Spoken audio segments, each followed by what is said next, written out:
live. Welcome back to the Manor. Julian McBain here, and we're playing Mayhem. Well, we're playing Entropia Universe, but we're going to be doing the last hour of Mayhem. Sorry for being just a minute or two late. Fatherhood always comes first.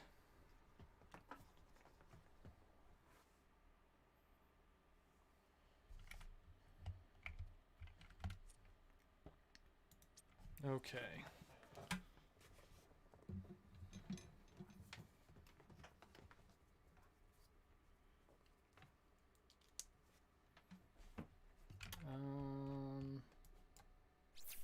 Panda Bear. And Skill Pill.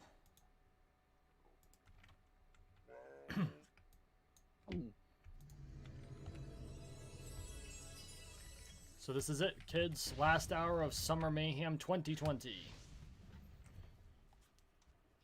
And, why is my progression still paused?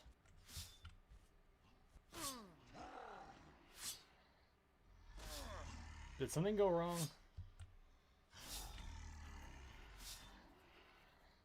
I'll kill 2 or 3 of them and see if that wakes the clock up, but if not, I'm going to leave and come back. That's interesting.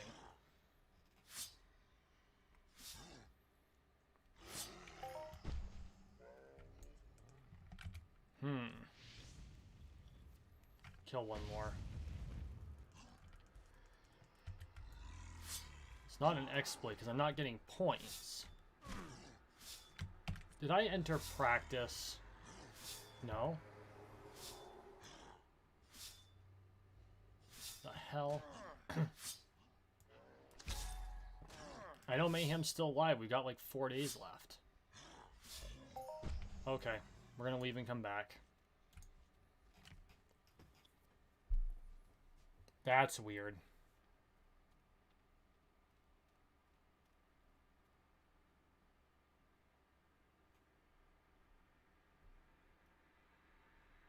Aw, oh, crap. I should not have stayed at Icarus going in and out of Mayhem. That's fine. We'll jump over to Twin Peaks and then we'll go back in.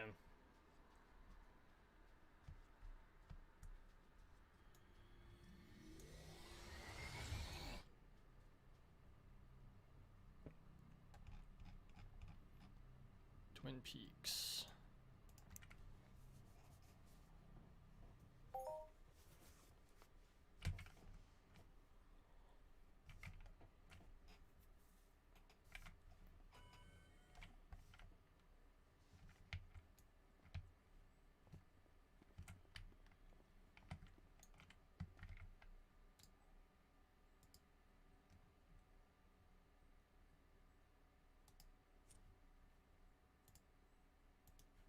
Try this again.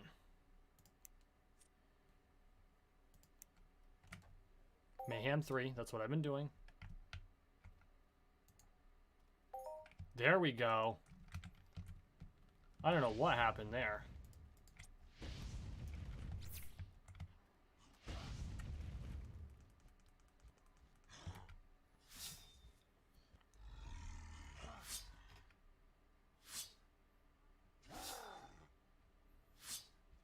So, basic analysis of Summer Mayhem this year, it's been pretty generous to me.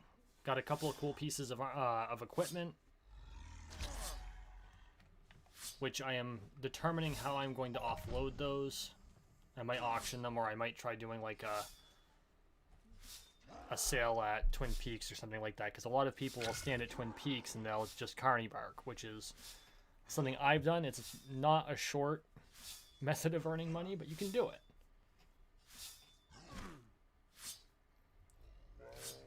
Other than that, it's been a pretty good Mayhem. I burned through a lot of ped. A lot more ped than I had originally planned.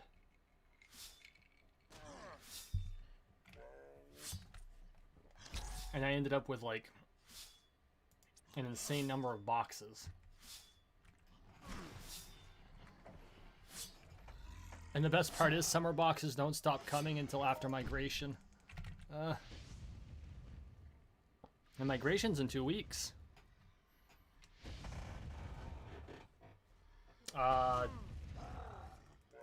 Maybe it's 3. I don't know if it starts the 7th or the 14th.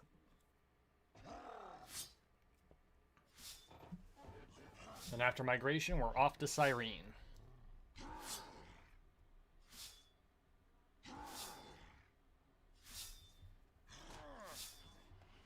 And for the 3 that are watching, I want to thank you for joining me. Welcome to the manor. If you could please smash the like button.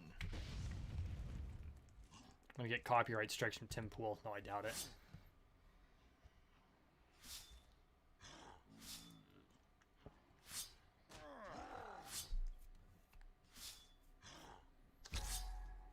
We're going to see how high we can get this score in the last hour of Mayhem.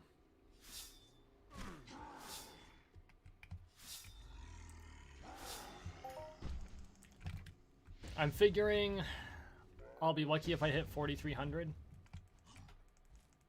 What was my last score? The point is to be higher than the last time. And actually, I think they're a lot less generous to you the second time.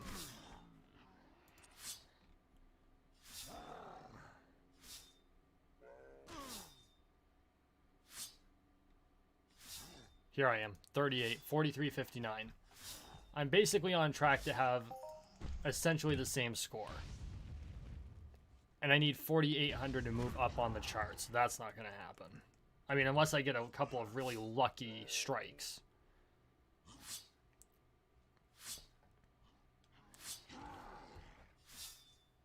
Which, hey, it could happen, but I'm not going to hold my breath.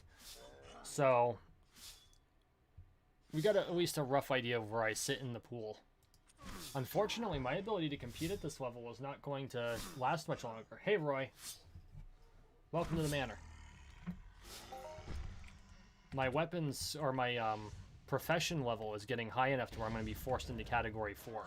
And I might have to lure Spade after that. You know, he stopped, from what I understand, he stopped participating in Mayhem once he hit Category 4 because it just becomes cost prohibitive. My problem is I like Mayhem so much, I'm going to be disappointed if I can't do it. Now, I can always do practice. You can farm practice all day long. But there's just something about the challenge of trying to get your score. Maybe part of the problem is I just don't have the right amps. And I know I could probably put a higher level amp on the sword. What am I packing right now? The melee trauma amplifier 4, which only does 20 damage.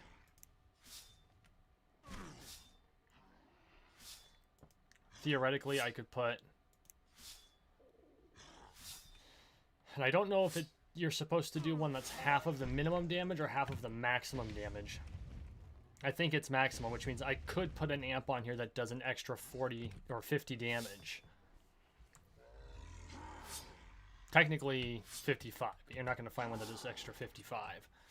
And that would be what I should have on this and allow me to compete at that much higher a level. The problem is that the amount of decay you go through is much higher, which means if you have a couple of bad loots, you're burning through PED like there's no tomorrow. Hey, Cat. Roy, I'm glad you asked. So Entropia Universe is one of the oldest MMORPGs out there. It's older than WoW, it's older than Second Life. It's obviously science fiction, and it participates in a real cash economy, meaning I put real money in, I can take real money out. Yes, I can take money out of the game and receive US dollars. The currency of the game is the Project Entropia dollar, or PED, also called PEDs. And they are pegged 10 to 1 to the dollar, so 10 PED equals 1 US dollar. So in other words, 1 PED is worth a dime. So currently in my PED card, I have 85 PED 6-pack, or Project Entropia cents, which means there's $8.50 essentially on my PED card.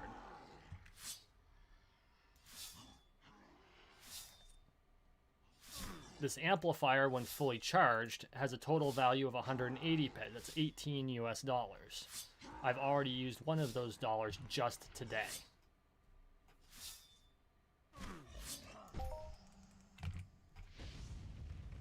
That being said, the loot is also worth money. Almost all mobs give up shrapnel, which can be recycled for ammo. And then you have items such as these output amplifiers, which you can sell. The market value here tells you what the average markup is. So they don't use traditional markup stylization. They do it based on what they call TT value, which is the core value. So like this one is,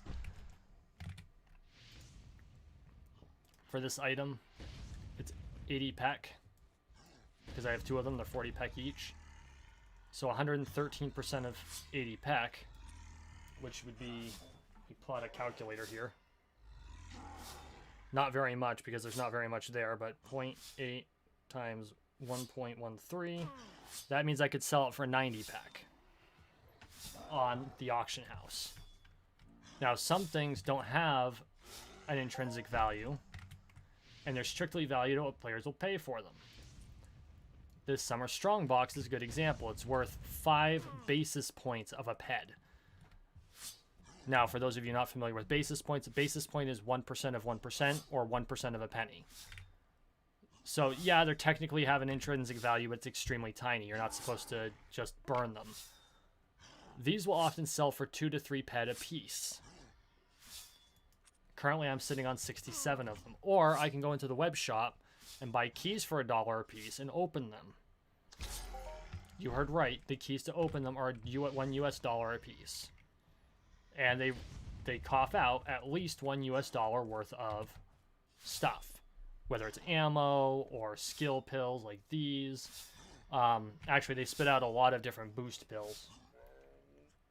They also spit out, on rare occasions, well, they'll spit out pets. Not like the kitty. Or the Rover, which I've renamed after my family's first dog. Using a pet name tag.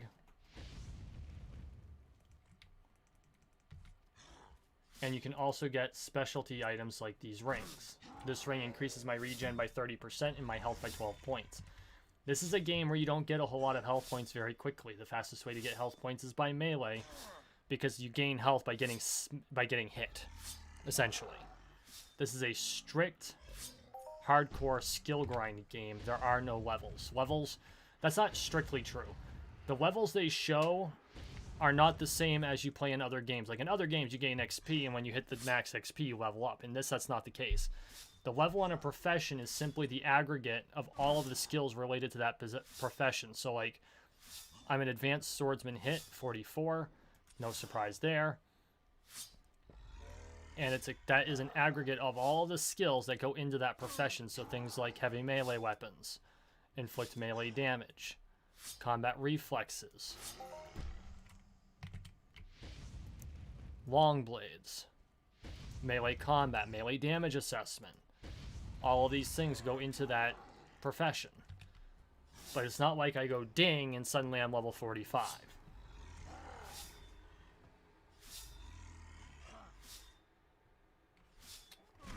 Well, Jay, in a way, it's the ultimate pay-to-win scenario, because you can actually sell your skills. They have something called chipping out. Like, I could take all this inflict range damage, find a chip that could hold all of that skill point, dump them onto the chip, and sell it. And get real money for it. And the markup on skill chips is absurd. Like, 90,000%.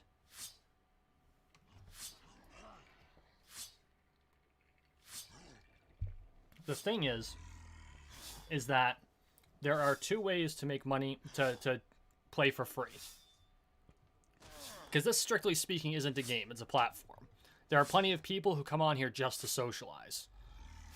Like, they don't actually do the hunting or anything like that. They might, but not seriously.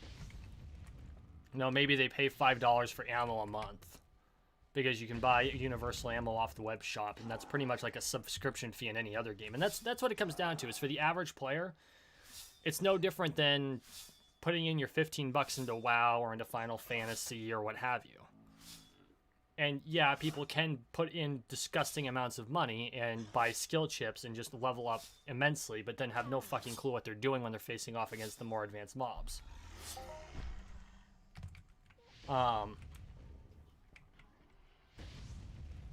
The difference is that this game really rewards doing it the right way, because you'll understand the mobs you're fighting better. Because all of the mobs have different types of damage that they deal. This is Ghost Armor. It's a pretty standard mid-tier armor. It has burn, cold, cut, electric impact protection. If you can buy a super expensive armor, but if it doesn't protect against the type of damage the mob is doing, you may as well be wearing paper.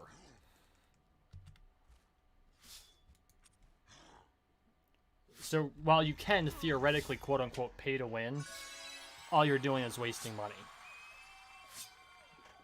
And there are people who make a living off of this game. Like, there was a mother-son team, and they're averaging... 10 years ago, they were averaging $33,000 a year. If they've still got their business going, you account that for inflation, my friends. And the player base is almost twice the size it was 10 years ago. And all they do is they craft guns and sell them. So, like, I bought this sword off my buddy Lorespade.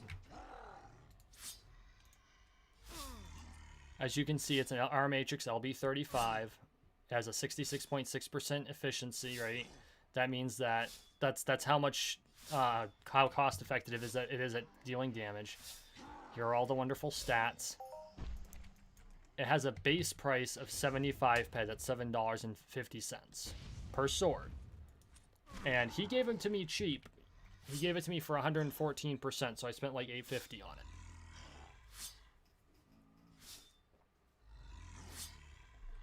So it's less pay to win and more pay to play.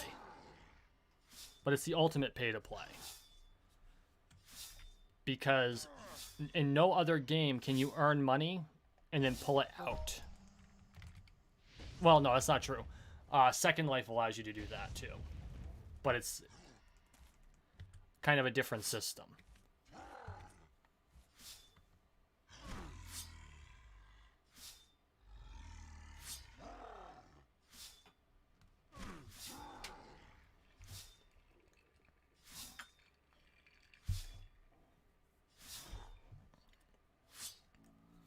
Yeah, it's extremely addictive in all the right ways.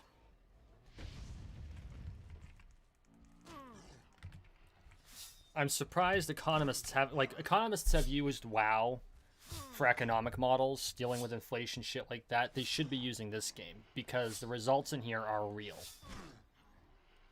And there are a number of professions you can pick up in this game. Some of them aren't even what you would consider the quote-unquote core professions. Like, the three big professions in the game are hunting, mining... How did I manage to do that? Hunting, mining, and crafting. Okay, that sounds pretty standard, right? You hunt mobs, the mobs drop loot, you sell the loot to crafters. Miners are basically the same thing. You run around, you drop probes, you pick up the ores and end matter, which means energy matter, and you sell them to crafters, or in the case of end matters to, well, depending on the end matter, like oil you sell to anyone because vehicles need oil. But basically to crafters. The crafters make the things that you use in order to hunt and mine, and they sell those to you. And therefore the economy rolls around. It's very, very realistic because it is real. Similarly, there's even a tax rate, because the only thing you can't avoid in life is death and taxes. Well, Entropia Universe has made it so that death is temporary. Like all MMOs, they've made death a rather irritating inconvenience, but you still can't avoid taxes. On Calypso, the assumed tax, like, they don't say there's a tax on Calypso, but there's a tax on Calypso. The tax for the majority of Calypso is about 10%, which matches the US tax system, believe it or not. Well, it used to. Now the base tax rate is 12%. But that's the whole premise of it, and that's how they pay their developers, because they got to keep the lights on, you know? Hey, Rince. Hey, Kenrick.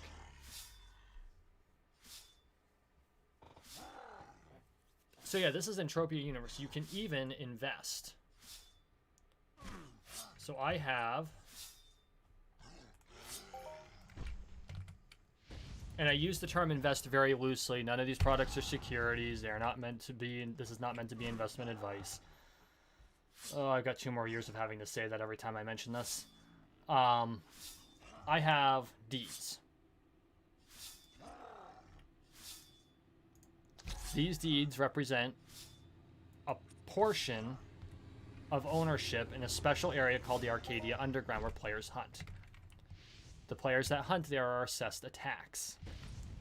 That tax, after it finishes paying the developers for, you know, keeping the lights on and the servers running, the profits are then distributed to the deed holders.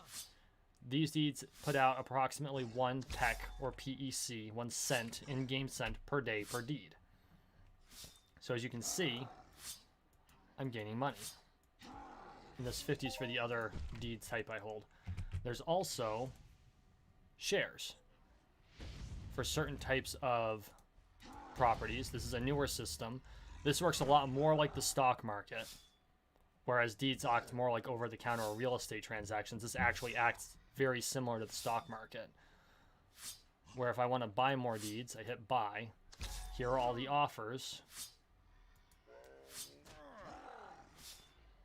I can select the one I want, the number, the price, and then as long as they're there and available, I buy them. And I have to at least have a price equal to or more than the minimum price for the lowest block of shares.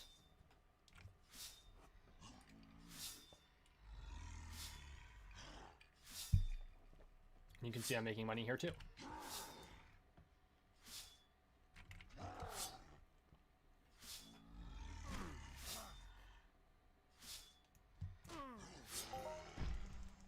If you ever want, like,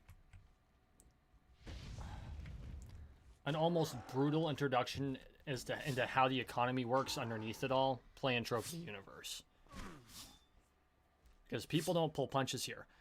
Other professions other than the big 3 include being a taxi driver. I'm serious. People will pay you to go from planet to planet with them in your spaceship. It doesn't pay a lot, like 5 pet a trip, especially since they eliminated atmospheric interface fees, which is good. But you can make money that way. You're going to make like 2 to 3 ped per trip.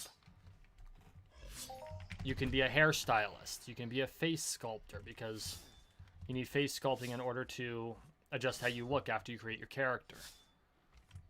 You can be a trader, buying loot from smaller players, not smaller players, but newer players that can't get enough to really effectively sell it on auction, and then you can either resell on the auction or you can sell it in bulk to more experienced crafters.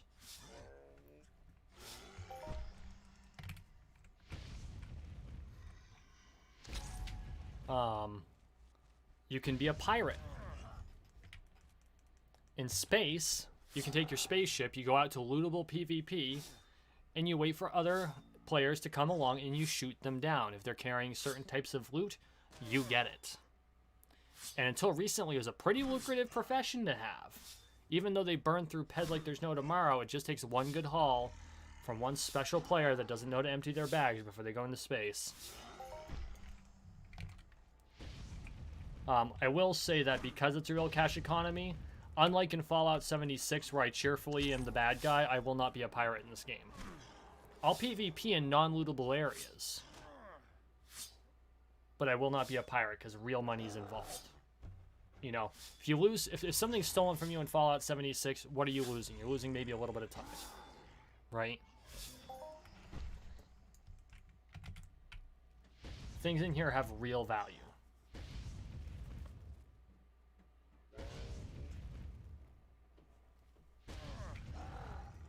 In some ways, Cat, it basically is, but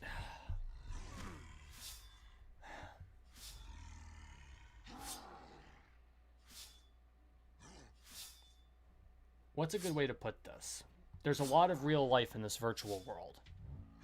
There's a real economy, you have real interactions with people, and there's very few personas. They call your character in here your avatar. They literally are your digital avatar. To the point where you're not allowed to have alt accounts. Like, you're allowed one account. One avatar. If you want to create a new one, you have to ask Mindark to delete the old one first.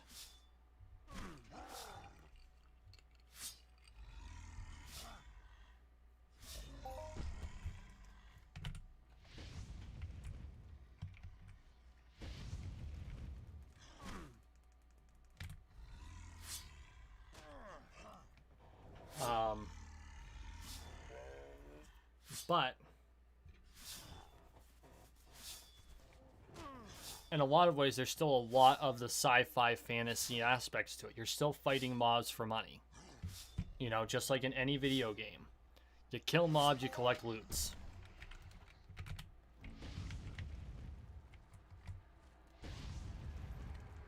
You know, you craft things and sell them to other players for fun and profit. And you know what? The crafting system in this game is pretty hands-off. So, I mean, there was a time when it wasn't, but nowadays you can auto-craft. Depending on what you're crafting, you could set it up, and you could be crafting while you're doing something else. Like, I've set myself up to do a crafting run to try to train my crafting skills.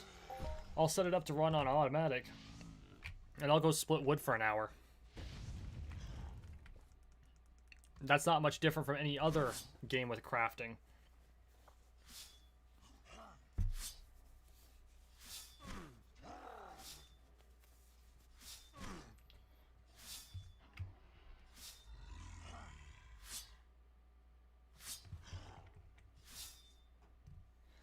It's not that there aren't any alt accounts, Roy, but they're very few, because if you're caught with an alt account, all of your accounts can be deleted. And then Mindark gets to keep whatever they owed you. Because they keep meticulous track of their player debt. And if they delete an account for TOS violations, terms of service violation, they don't owe you. All they owe you is the TT, the intrinsic value. So, like, this one's TT value is where it says down 0.7049 ped out of 1 ped. They only owe the 70 pack on that item. This item could sell on the open market for 4,000 times that amount. Why did I decide to use that pistol instead of sell it? That was really dumb of me. Oh well. Oh, right, because that's not a... Well, no, that's like 400 ped. That's a lot of money. It's 40 bucks. Huh. Oh well. Shit happens.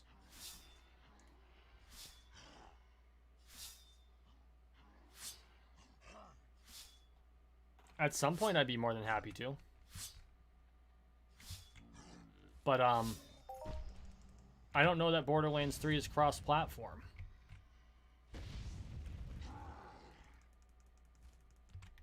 And I only have PC. Well, I do have some consoles. I have a PS2 and an Xbox 360, but those ain't gonna do us much good now.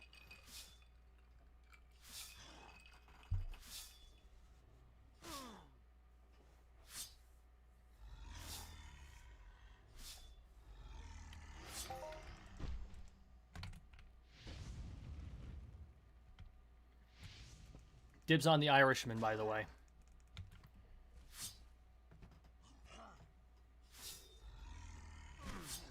Oh. Oh, are you talking about Odd?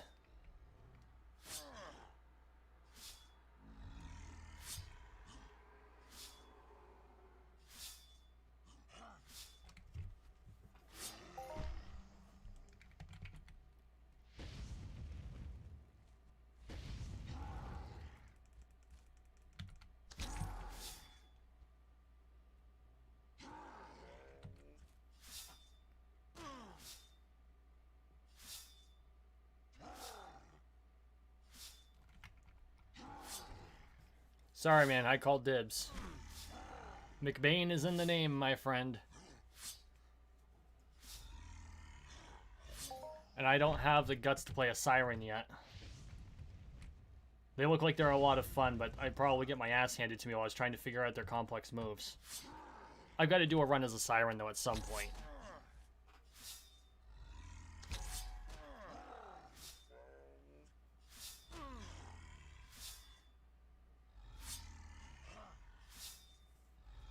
Cat, you're right. I do need to try a different type of character. I've been playing snipers all along.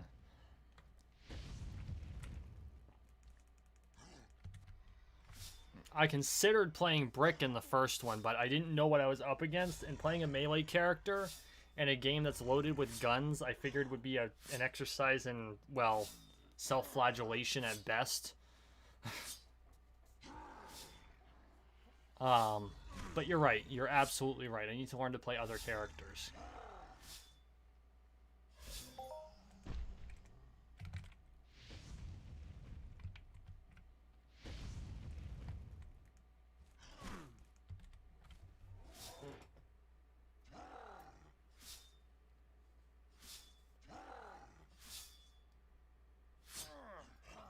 I will say, Borderlands 3 gameplay is incredibly complex compared to the first two. Like, they all have huge amounts of powers. Like, when I was playing Zero in Borderlands 2, it was fairly simple. You just got a stealth mode, which I thought was awesome. And in Borderlands 1, I was playing Mordecai. He had Bloodwing, which I'm very sad at what happened there. If you don't know what happened, go watch my Let's Plays of Borderlands 1 and 2 after the live stream.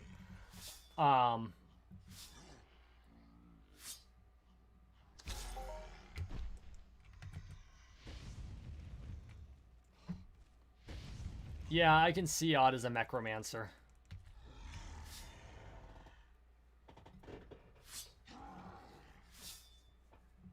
You know what?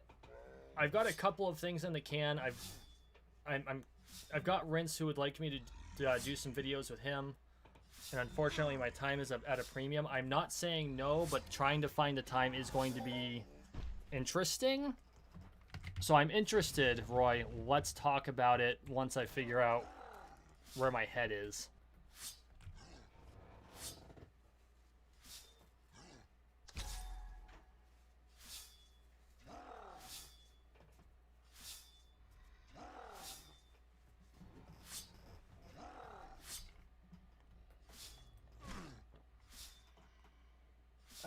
See, I still have a hard time using scatter guns. I do. I mean, I get it. They're good for close combat in the game. But you have to, like, really roll up on a guy for a scatter gun to be worthwhile.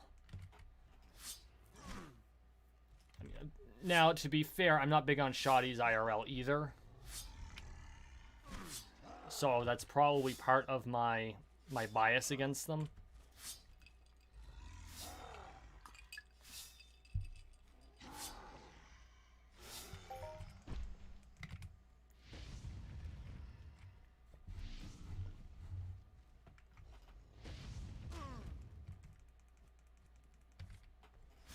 I'd much rather be able to reach out and touch somebody.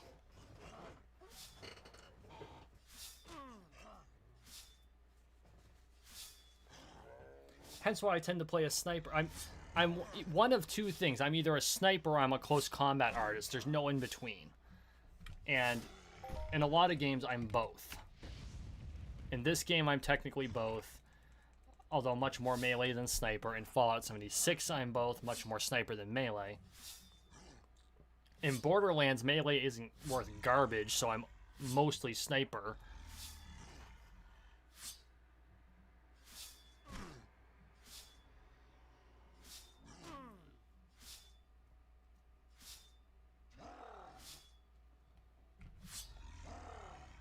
So, Alex, it is. There's definitely a curve there. Ooh, that was a good loot. 3423. In my opinion, it's absolutely worth it because the efficiency you lose in loot, you gain in skills. Your evade goes up faster, your dodge goes up faster, your HP goes up a lot faster. Like, currently, I'm level 44 profession-wise. Yeah, my profession level is 44. I have 154 health. Unmodified. With my ring, it brings that up to 166.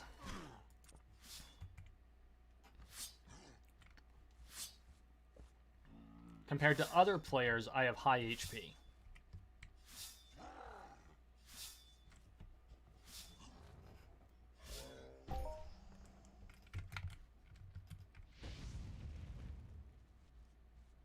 Yeah, see, Roy, that's why. That's why right there. You don't jump into the middle. Okay, I can't say that. I play a tank in a lot of games where you're supposed to jump in the middle into a pack of mobs. In Borderlands and games like it, you're not supposed to jump into the middle of a pack of 50 mobs. Yeah. Me as a warrior tank on WoW. That's literally the tactic to pull.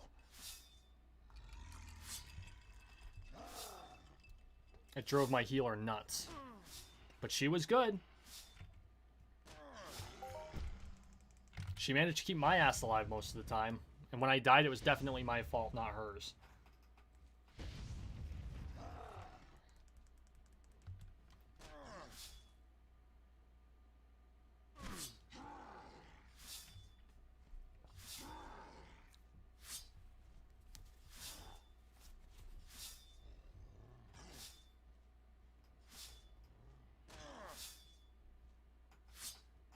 Yeah, right, Kenrick?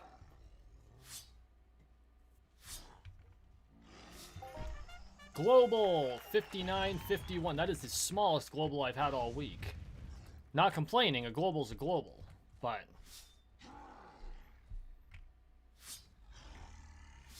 actually that's the smallest global I've had all Mayhem. I was wondering what I think the limit for these guys is 50.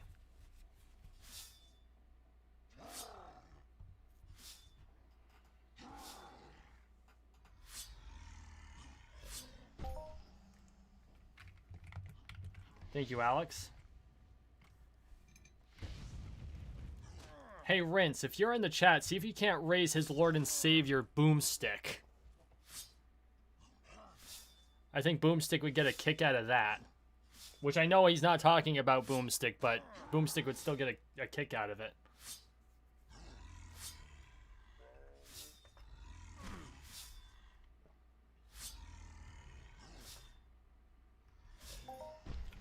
Speaking of which, make sure y'all go over to Rinswin75 and Dr. Boomstick and subscribe to their channels. Especially if you're into Fallout content. And make sure you look up Dr. Boomstick's video where he pranks his mom. Funniest shit I have heard in a very long time.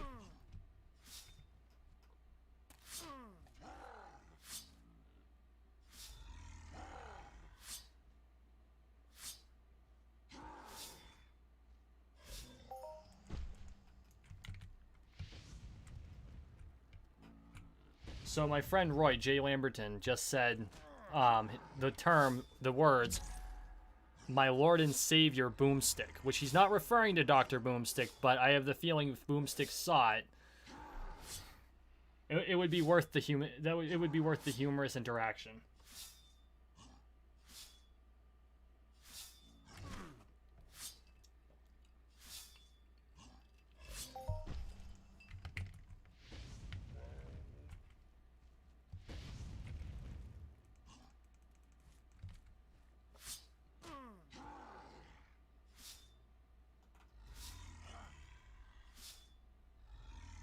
Yeah, I know Boomstick is a shotgun. You're ruining all my fun.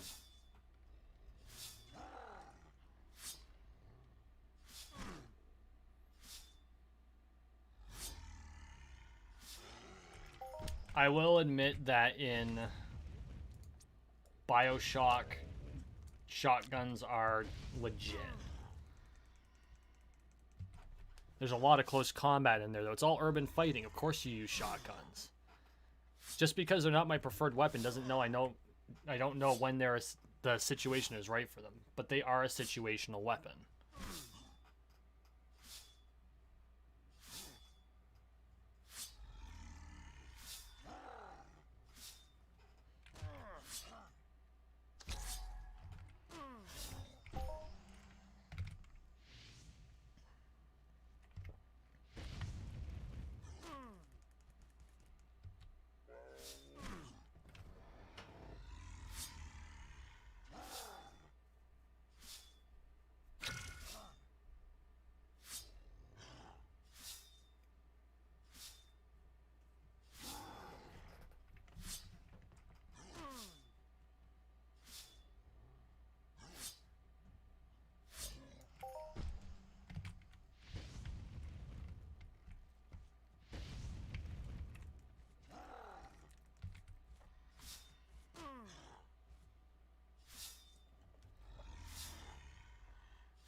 On the plus side, my final score is going to be higher than what it was the last time.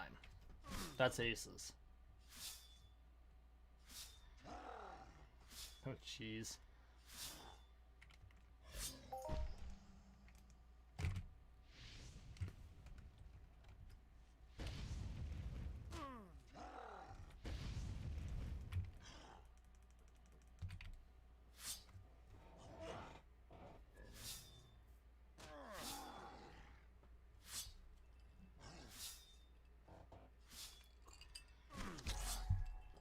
Dr. Boomstick, I think, is the only person I've ever seen that would stand in a flamethrower, slamming or crushing Nukas just to stay alive to prove a point.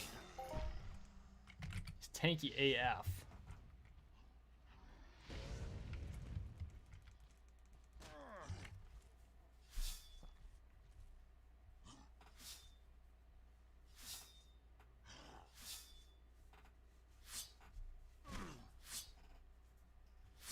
Okay, Jay, your Lord and the Savior is here.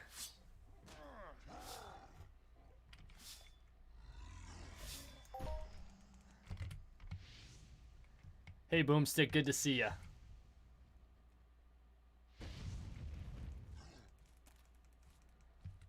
And like I said, go subscribe to Boomstick's channel and go subscribe to Rinceman's channel. And then after the live stream, make sure you check out Boomstick's video on when he pranks his mother. Hey, Boomstick, you want to drop a link to your video when you prank your mom in here?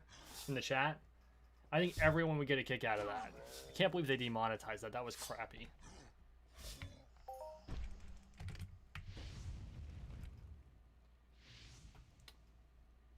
Hey, Via, I've got 4196.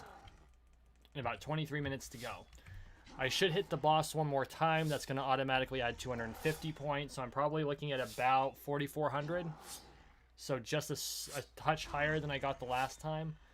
Which is kind of disappointing, especially since the loot hasn't been good this time around on the first one. But, you know what? I'll take it. I'll take all the skill increases, too.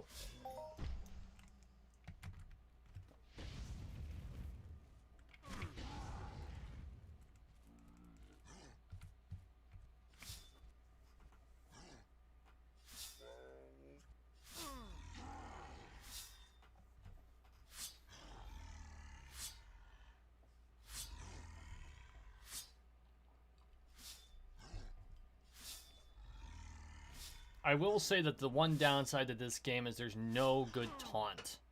So no one can be the designated tank. Because I would totally do that.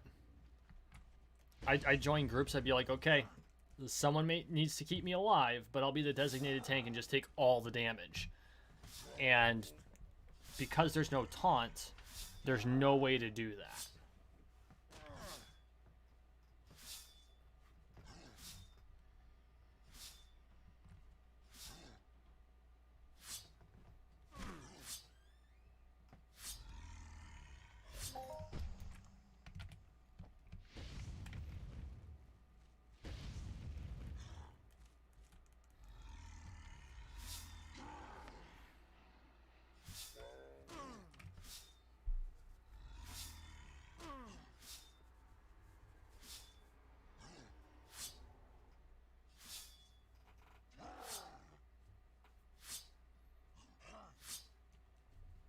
You're right, Alex, but you know what? To a certain extent, I agree with that formula because it tries to divvy the loot out based upon the amount of ped you spent to damage the mob. And that's the way it should be, because you're supposed to get a percentage of what you put in back in loot. And the idea is that you break even or make profit by your markup, not by selling it all to the TT. So that's honestly the best way to do it. Now, is it balanced properly? No. I have noticed that the loot balance needs a lot of work, but they're trying, and they're getting better.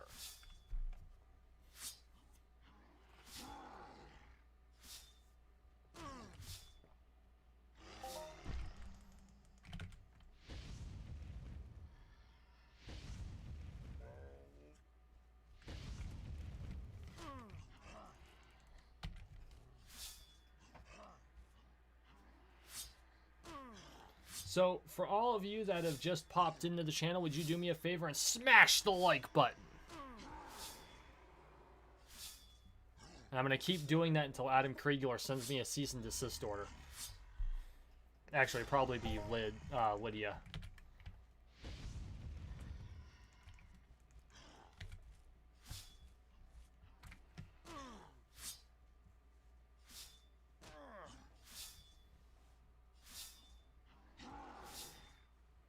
Archery's the true... Yeah, I want to stab them, but they're way over there.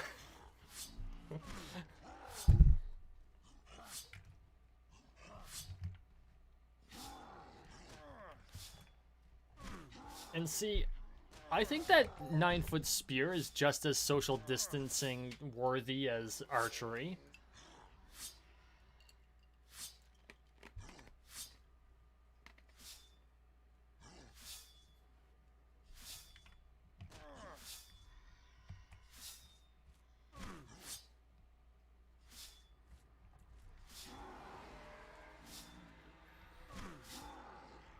Although I have to say, I have been sorely tempted in the fencing arena, since there's a lot of fencers in the chat right now. I'm kind of tempted to pick up a pair of minimum length curved blades.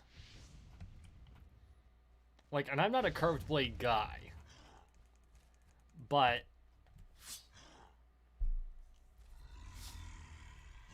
and you're all gonna laugh at me because it comes from an anime. I kind of want to do the archer thing from Fate Stay Night. And see if it would work in fencing. Properly calibrated and tuned, mind you. And it might be better for cut and thrust, but for those of you who aren't familiar with Fate Stay Night, it's an anime. It's an excellent anime. It's very, very dark. But one of the characters, Archer, ironically carries a pair of swords. That are twins, but they represent yin and yang.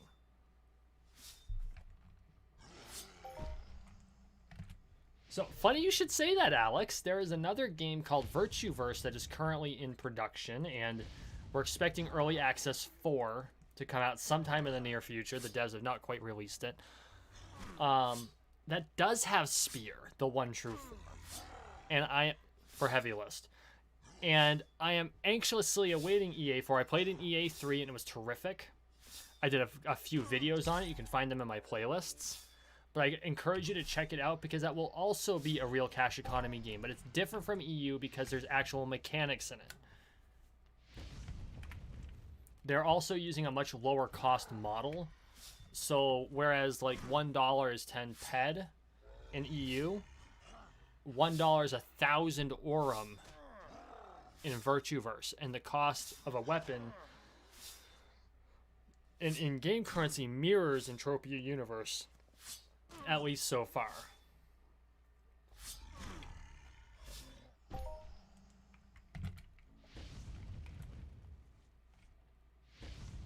Rince, did you buy crap off Alibaba to resell?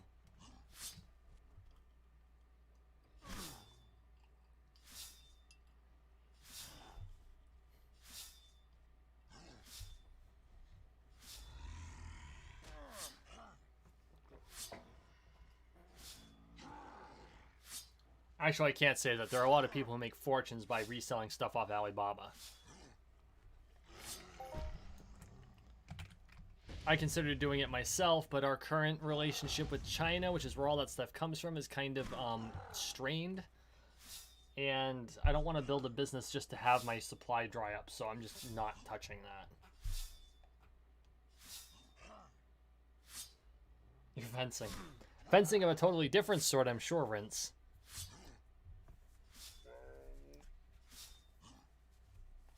Tell us, my friend, are they Rolexes?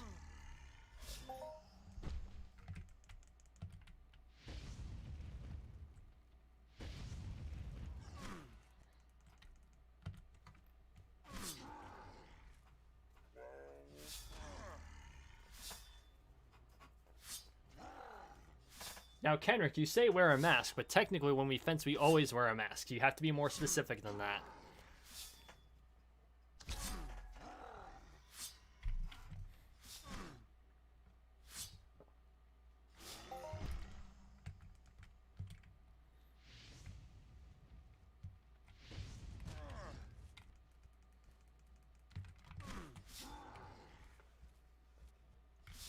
Kinda.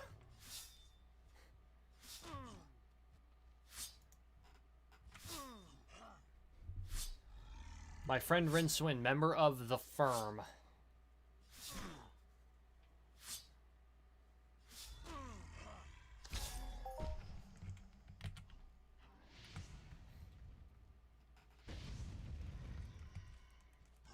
Bolex.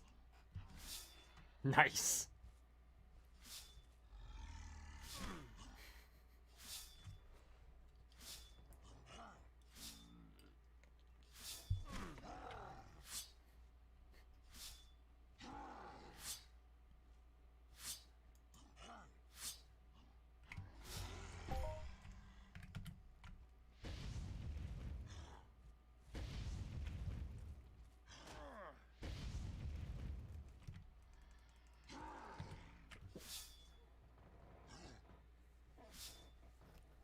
I just realized that my combustive attack nanochip is essentially the EU equivalent of saying I cast Fireball.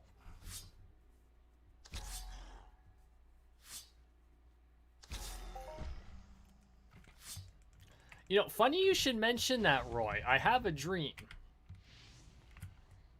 Or actually, it's something I came up with a while ago. But I don't have the money. Where I show up at Penzik for the trailer. And in the trailer is all of my Penzik camping gear and all that other crap. But on one wall, it's just lined with RBG muskets. And so we create the East Kingdom Fusiliers. Which admittedly, when I first came up with it was North Shield Fusiliers. But you know what? We can shoot them instead of them shooting us. And we all roll out into the field, keeping the muskets as hidden as humanly possible. In 2 ranks, very similar to normal fencing line. As the enemy fencers approach, whoever's in charge suddenly shouts, "First rank, kneel."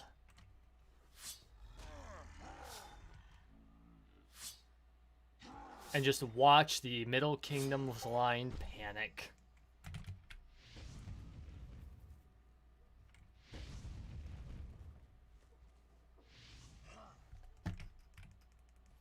Because think about it. If you have 20 people, a line of 22 ranks deep, so 40 individuals with RBGs, and you let loose a double volley, that's going to blow a huge hole in the opposing line. You've got 40 of those surgical rubber tubes getting just flung 10 meters at the opposing side. And all they have to do is hit. They don't have to make a huge impact. All they have to do, and a buckler doesn't block them. They get hit, they're done. Just like...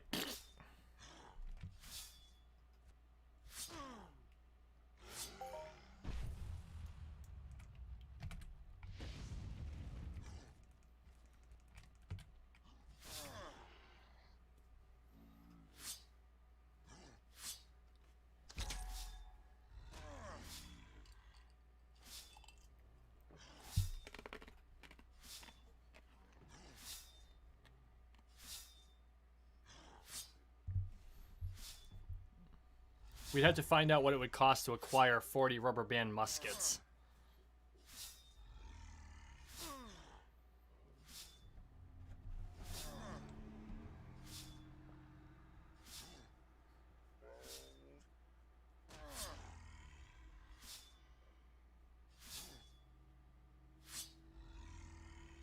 Maybe the next time we're outnumbered, we won't be so badly outnumbered because they know they're going to lose a chunk of folks in the first volley. And if we do it right, if you have the front line fire and do it first rank fire, second rank fire, so the front rank fires, the second rank holds, they reform, and then the second rank fires as the first rank reloads, you could just take out chunks of their line before they can even reach you. And I mean, you're only going to get like maybe 2 shots off. But if each rank can fire 2 volleys, that's 80 rubber bands. Considering a rubber band gun is less accurate than a musket, and that's saying something, because you couldn't hit the broadside of a barn with a musket. You're probably looking at 30 fencers knocked off in any given melee, which, not gonna lie, is a pretty good chunk, and then of course the musket becomes a rigid parry. But it's gonna be a force multiplier for sure.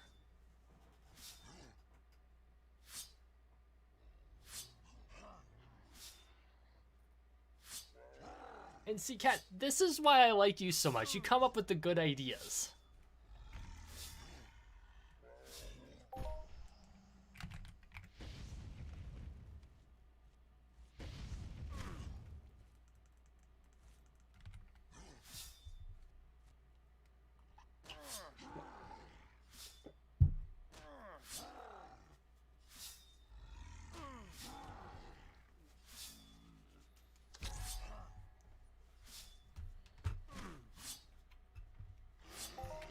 You know, you have the silver rapiers roll up with the muskets, and you have the Dawn Squad ready to swing in when they get close.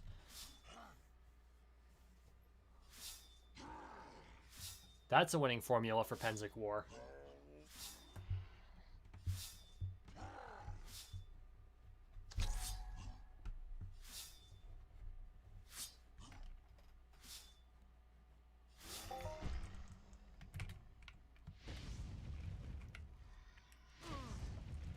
It's really too bad that, like, the royalty isn't on here.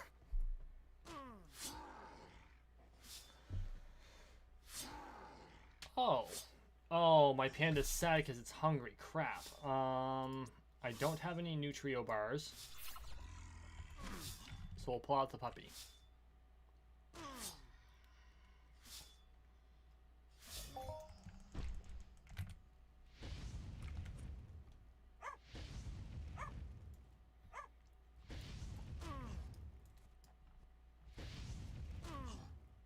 It's been a while since I've used the puppy.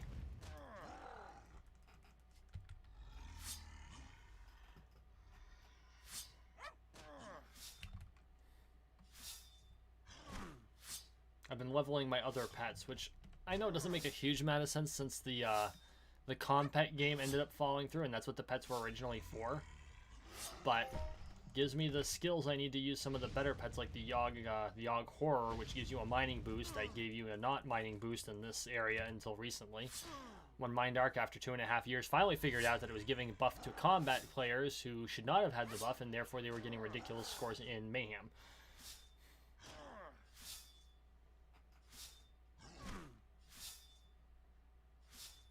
Maybe if she shows up at T next week, I can propose that as an option for the next Penzik War. If we ever have Penzik War again.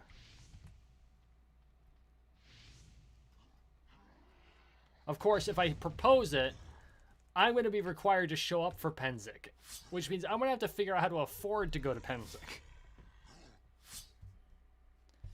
I mean, it's 2 weeks of awesome, but it's also like $2,000.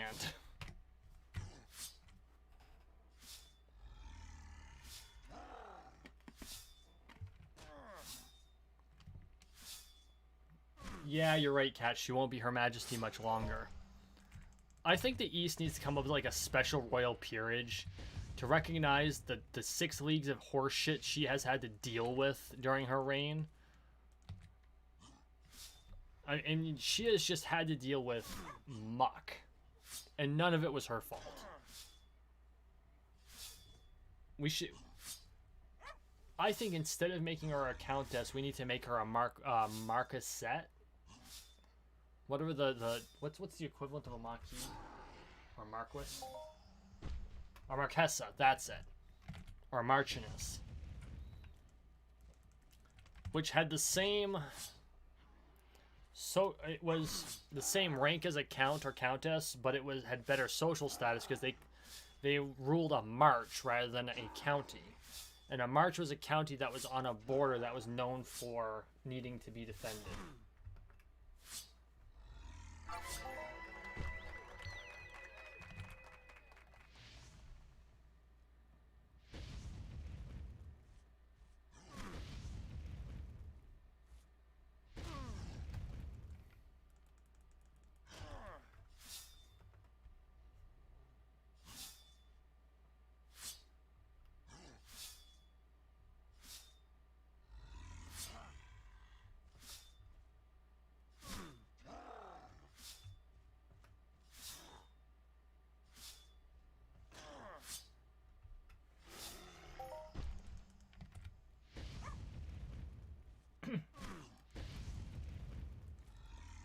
Yeah, anyone's a bird and tiger. Her Majesty is definitely it.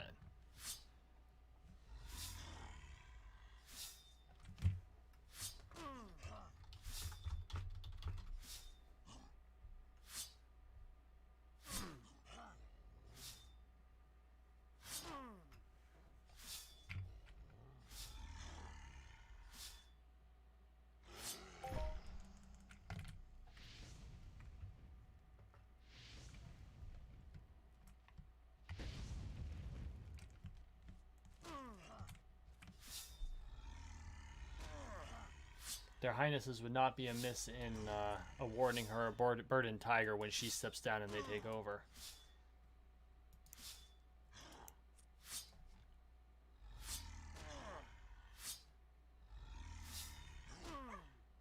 Where am I? There I am, 38.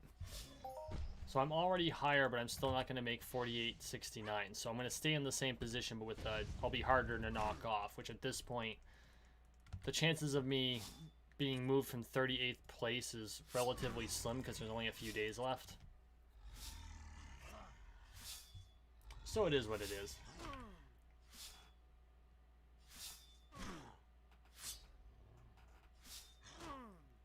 And yeah, Cat, I know I don't have to go for Peace Week.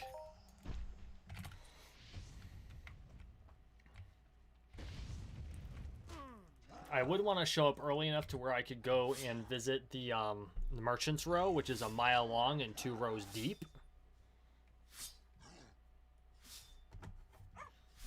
And I would carefully avoid Vlad's.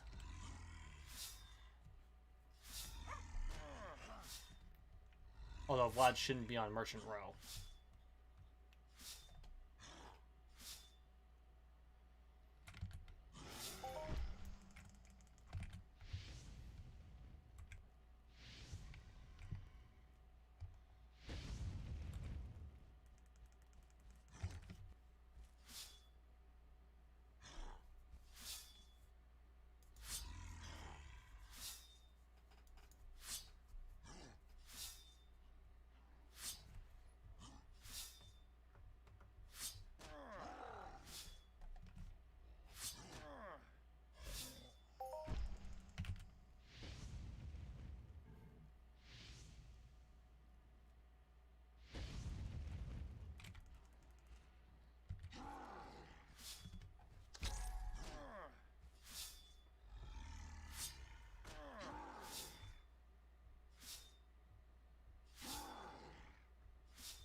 Penzic's on my bucket list, but it's not something that I am actively looking to go to at the moment.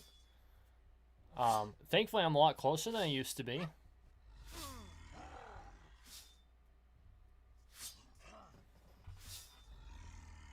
I can make it to Penzic in like a day and a half as opposed to 3 days. That's aces in my book. I'd probably have to set my Jeep up to tow a... come on, bring the sword out. To tow a trailer. So I could put some stuff in the trailer because you're out there for weeks. So for those of you who aren't familiar with Penzic War is the biggest medieval, for lack of a better term, festival. It's an event in the world. 10,000 plus people show up. I think the maximum numbers they've had is 15,000. It's the largest SCA event in the world. There it is. Same place, higher score. But I only like 100 points. That's okay.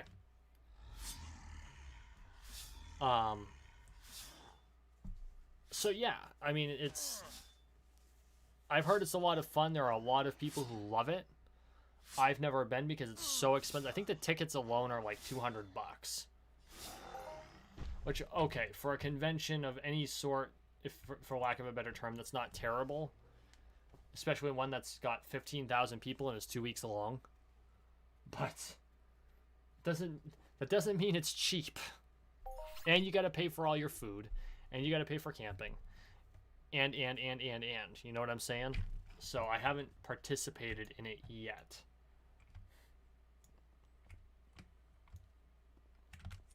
Okay, so what have we got for ammo? 400 ped, just about. So Roy, for reference, that shrapnel's almost worth $40 US. Now we're going to convert it to ammo. Actually, no, we need to see what our repair bill is. I'm going to have to peel some of that off, I think. Which I don't like doing, but sometimes you got to do it. We only went through about 100, a little under 200 ammo for that one, and we've got almost 400 ammo, so that's good. See, yeah, we got we got like an $8.25 repair bill.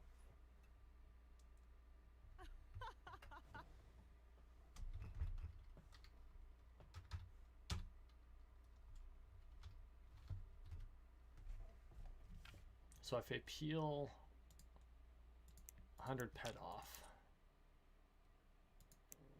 Oh good, it's gonna almost empty my ped card, but I managed to repair before having to sell.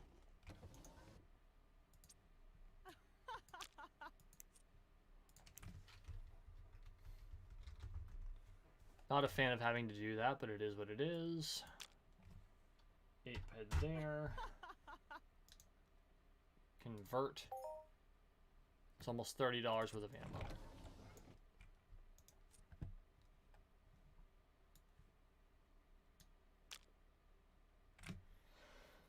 I'll put those on market. I can probably put them up for what, 113?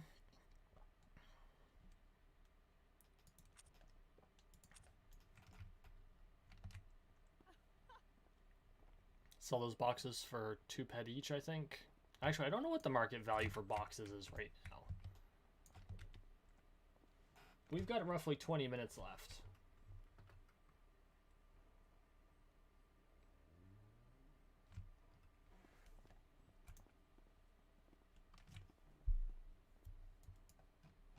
Let's see, do we want to do some light hunting or do we want to do something a little bit heavier?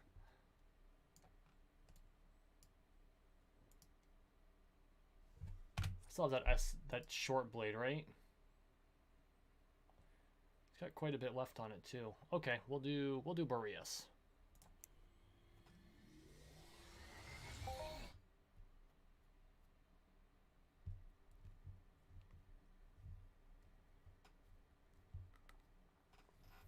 And then we will go to the storage terminal.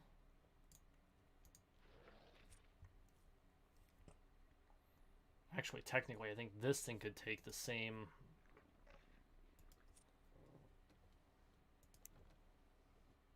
Oh, no, it can't. Okay, good. Pull out our level 1 trauma amplifier. This one has the lower, because this is only a beta. What do I have on this? A delta. Yeah, we'll pull out that too.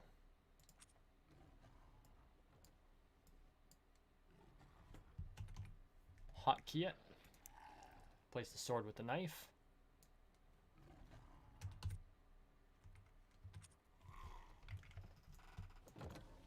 Let's go hunting curbs.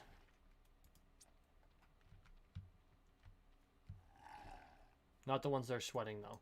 So this is one of the free things you can do, Roy. You sweat mobs for something called Vibrant Sweat, and you sell that sweat for like 1 ped per 1,000 bottles, and it is not a fast process, but you don't spend any money doing it, and some players fund their entire game. There's one guy on here whose avatar is worth something like 5,000 US dollars. He's never put a penny into the game, and now the guy's sponsored by MindArc. His name is Serial Overdrive. Go check him out.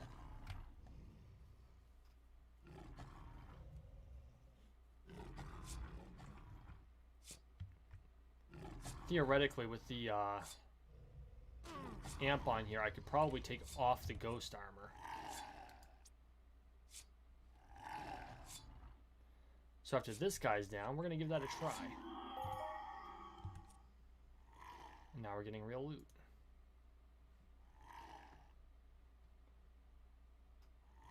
Come on.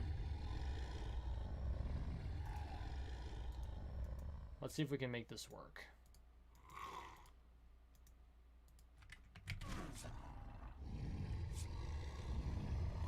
Oh yeah. With that regen, it's not even a thing.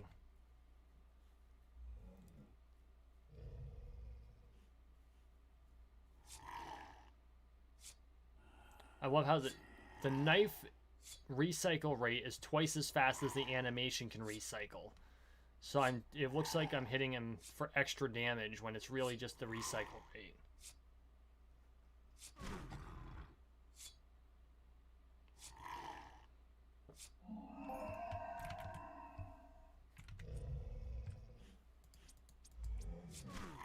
On the plus side, you get more traditional loot this way.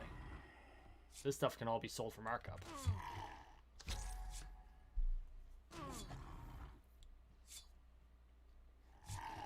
Curbs, the last time I had to hunt them on the regular, were actually fairly profitable.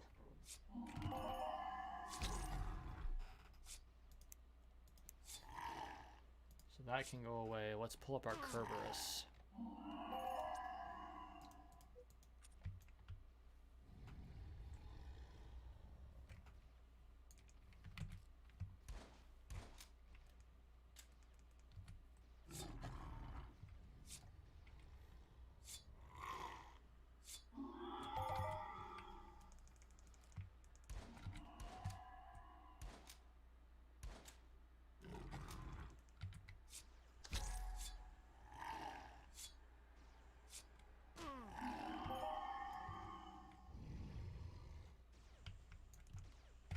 I think someone's speed hunting over there.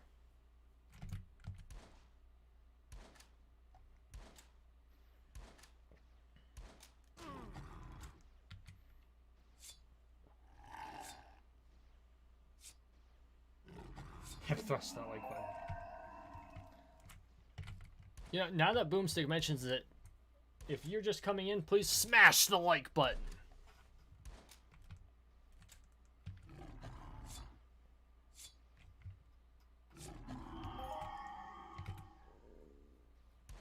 Come to think of it, can I actually, like...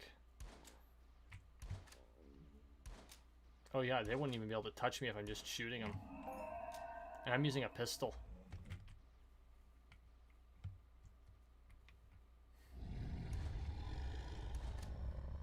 I'm gonna be really sad when this loot pill runs out. I'm gonna have to run up and loot everything individually again. Because I want to spend the money on loot pills.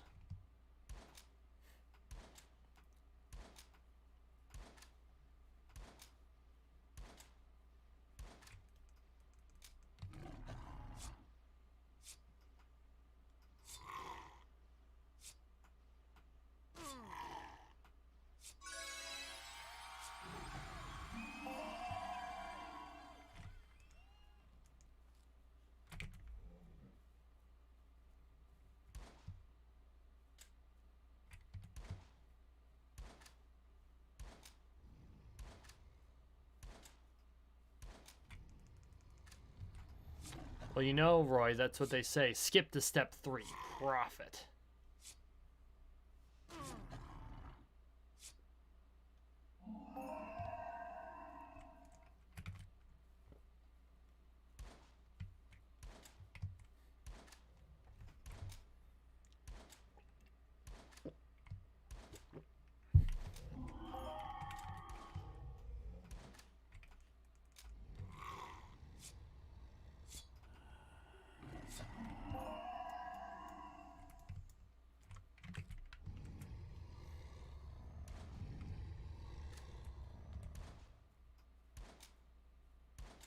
There's a huge herd here. Good lord.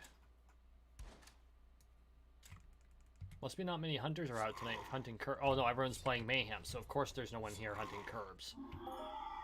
Duh.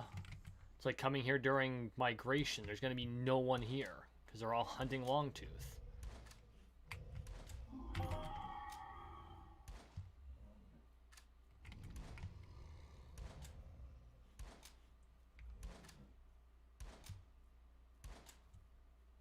Mesa.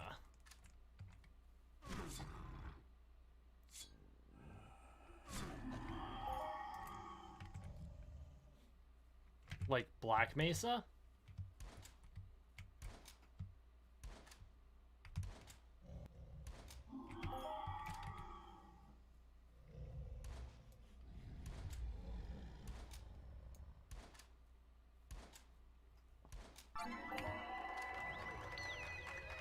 Yeah, Boomstick, no, because I'm not psychotic. This game uses real money, dude. I'm not going to deliberately take extra damage for the sake of looking tough. Because every time I get hit, that's decay on something. That's money out of my pocket that I don't need to lose.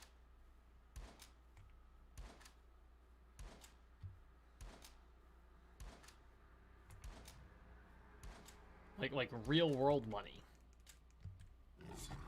There's a reason I'm a lot less reckless here than I am in Fallout 76.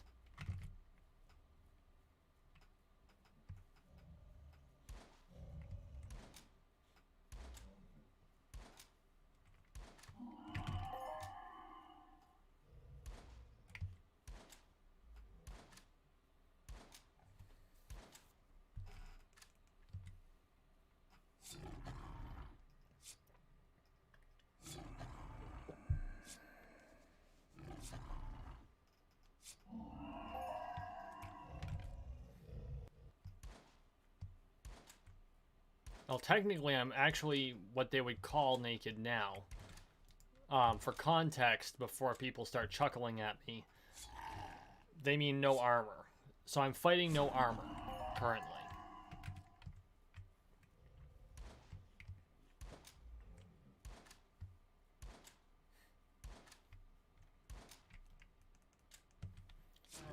I've got a shout out for this particular skill, Coolness. I know it means keeping your calm under fire, as the person in the little picture shows, but every time I see it, all I can think of is the fawns. Hey! Please tell me someone else in the chat remembers who the fawns was.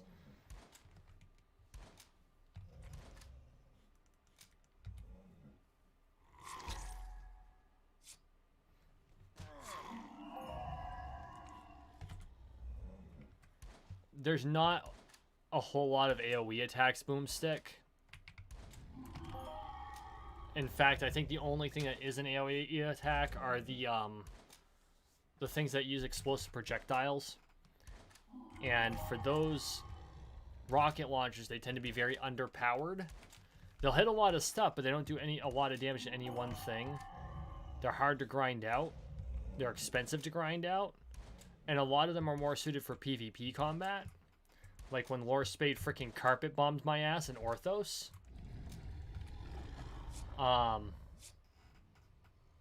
So yeah, this game is a lot more about doing burst damage than it is about like AoEs and stuff like that.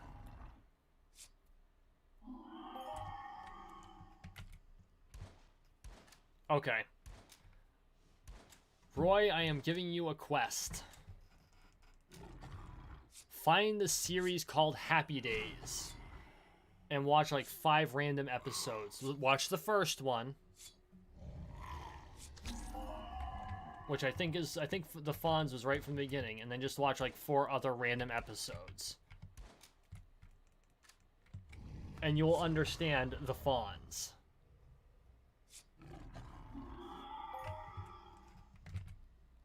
Oh, not that one.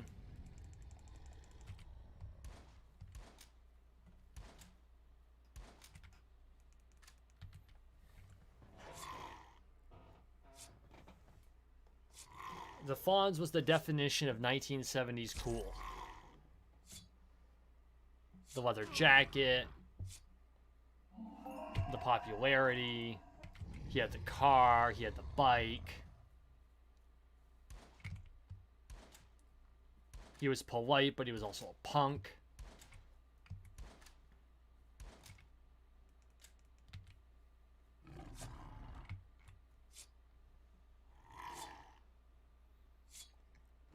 No. If the jukebox didn't work, if he hit it, it would work. He dominated the diner that everyone hung out at. Keep in mind, this is the 70s. That was the thing back then.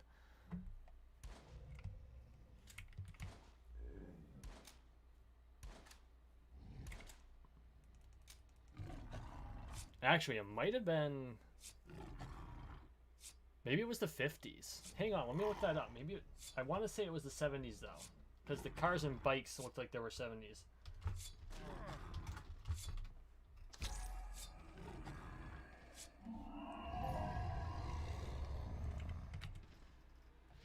Let's see, from January 1974 to 1984, 255 half-hour episodes. Oh, sorry, it was the series is set in the 1950s. It came out in the 70s, so that's my bad. 1950s cool. And it's an idealized 1950s.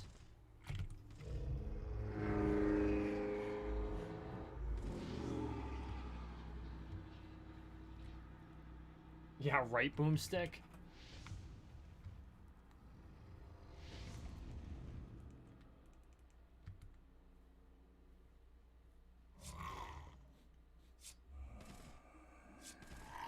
Alice. Shout out to Alice, who's carrying a rather heavily modified rifle.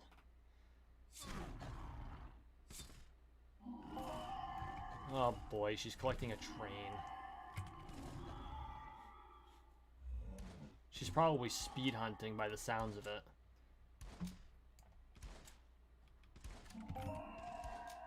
Which is nothing like speed dating.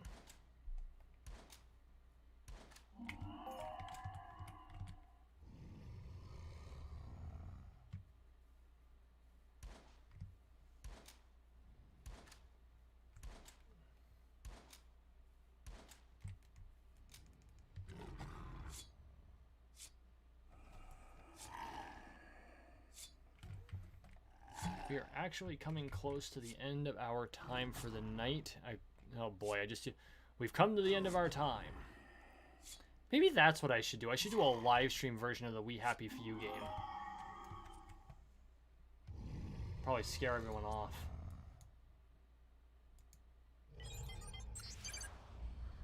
Game was a lot of fun though. When it wasn't frustrating. There were a lot of frustrations, although it was more because toward the end they just like... The difficulty curve on that game is kind of sharp.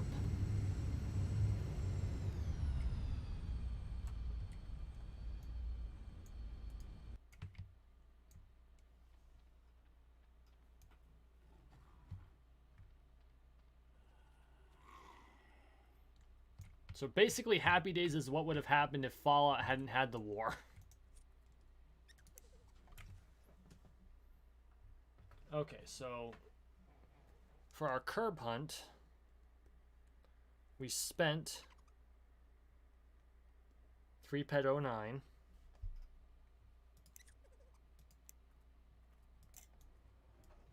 In decay. And we gained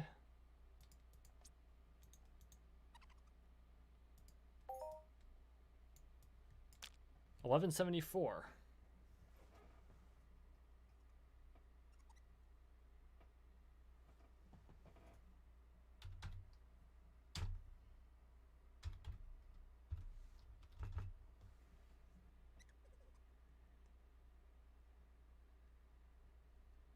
Meaning the profit from the short curb hunt was 8 PED 65 pack, which is not bad. Made about 80 cents today. So, okay. And that's where we're going to call it a night. Thank you for watching. Thank you for listening. Please like, share, and subscribe down below. We are on the road to 13 million subscribers, one subscription at a time. So make sure you subscribe. Whoa, excuse me. Make sure you subscribe. All right, everyone. I really appreciate the support. We'll see you Tuesday.